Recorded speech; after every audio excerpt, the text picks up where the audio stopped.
Hello friends, welcome back to my channel. आज हम करने वाले हैं जॉन मिल्टन का जो सोनेट है, sonnet number 19 on his blindness और when I consider how my life is spent. उसी के रिलेटेड हम एमसीक्यूज को कवर करने वाले हैं। हमारा पहला क्वेश्चन है, when I consider how my light is spent is also known as. ये और किस नाम से जाना जाता है? A on her blindness, B on his blindness, C on my blindness और D true devotion. Well, right answer is B on his blindness. Next is they also serve who only stand and wait is popular line from. ये एक popular line है और ये किससे ली गई है? A on her blindness, B on his blindness, C on my blindness और D true devotion. Well, right answer is B on his blindness. ये ऑन हिज ब्लाइंडनेस से ली गई है। Third question is the sonnet when I consider how my light is spent was first published in। ये जो sonnet है ये सबसे पहले कौन से ईयर में पब्लिश हुआ था? ए 1673, बी 1670, सी 1675 और D 1667। well, right answer is A 1673। now next question is the PDSA Dickens Medal instituted in the United Kingdom by Maria Dickens to honor of animals in World War II bears the words। जो ये थे इन्होंने कौन से शब्दों का use किया था? A they also serve, B we also serve, C she also serve और डी आई ऑल्सो सर्व।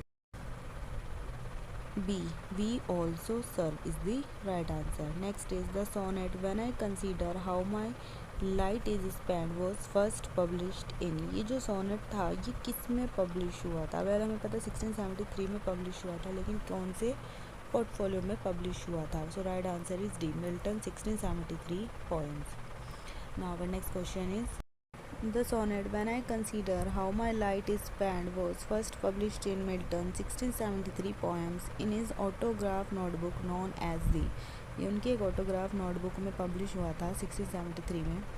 उसका क्या नाम था? A Trinity manuscript, B Cambridge manuscript, C Oxford manuscript और D none of these. Well, right answer is A Trinity manuscript। now next question is the sonnet when I consider how my light is spent was composed sometimes between। इसको कौन से year में लिखा गया था? किस Indian years के बीच में इसको लिखा गया था?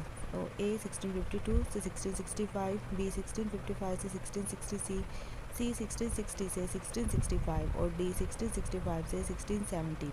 वेल, राइट आंसर इज ए 1652 से 1655। वेल, ये यहाँ पे गलत लिखा गया है, ये 65 में 655 आएगा। Now our next question is the sonnet when I consider how my light is spent is dash in form. ये जो सोनेट था ये कौन सी फॉर्म में लिखा गया था? A Shakespearean, B Petrarchan, C lyrics, D none of these. Well, right answer is B Petrarchan. ये पेट्रियार्चन फॉर्म में इसको लिखा गया था। Next is the rhyme scheme of the sonnet is. जो ये सोनेट था इसकी राइमिंग स्कीम क्या थी? अब्बा अब्बा C D, B abba abba D C D, C A B C D E F G और D A B B C C D E. Well, right answer is A B A double B A C D. Next is in this sonnet there is a greater usage of. इसमें सबसे ज़्यादा किसका use किया गया है? A irony, B satire, C humour और D enjambment. Well, right answer is D एंजम्बमेंट का सबसे ज़्यादा इस सोनेट में यूज़ किया गया है। Now our next question is fondly in the text the meaning of the time age. Fondly का क्या, जिसमें फॉन्डली वर्ड यूज़ किया गया है सोनेट में, इसका क्या मतलब है?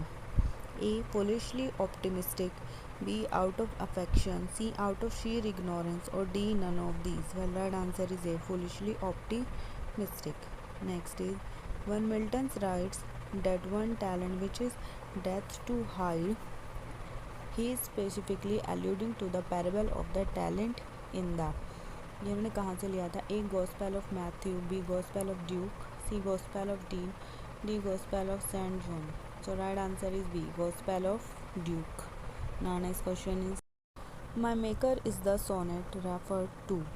इसमें एक वर्ड यूज़ किया गया है माई मेकर सोनेट में, ये किसके लिए यूज़ किया गया है? A Milton's real father, B his both the parent, C Milton's patrons और D none of these. Well, right answer is D none of these. Well, जो इसमें माई मेकर है वो एक सुप्रीम गॉड के लिए यूज़ किया गया था। Next is which figure of speech has been used in the line. But patience to prevent that murmur soon replies. इसमें कौन सी फिगर ऑफ स्पीच का यूज़ किया गया इन लाइन्स में? A metaphor, B personification, C simile और D hyperbole. Well right answer is B personification. जब फीलिंग्स या किसी भी चीज़ को, नॉन लिविंग थिंग को एज एक इंसान के तौर पर दिखाया जाता है तो उसे क्या बोलते हैं हम?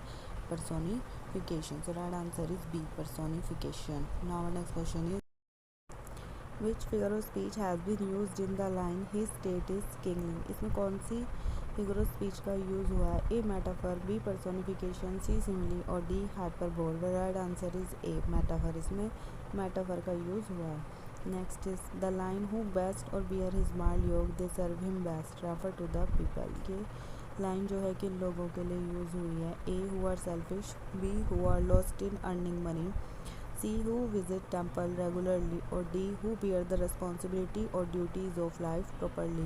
So right answer is D who bear the responsibilities or duties of life properly। जो अपनी responsibility और duties को लाइफ में अच्छी तरह से करते हैं उनके लिए इस लाइन को यूज़ किया गया है। Next question is in the sonnet one talent that Milton mourned his inability to use is A. His poetic ability, B. His ability to translate text from foreign language, C. His ability to see his family members around, or D. Both A and B. The right answer is D. Both A and B. Thank you for watching my videos. Please like and subscribe for more videos. Thank you.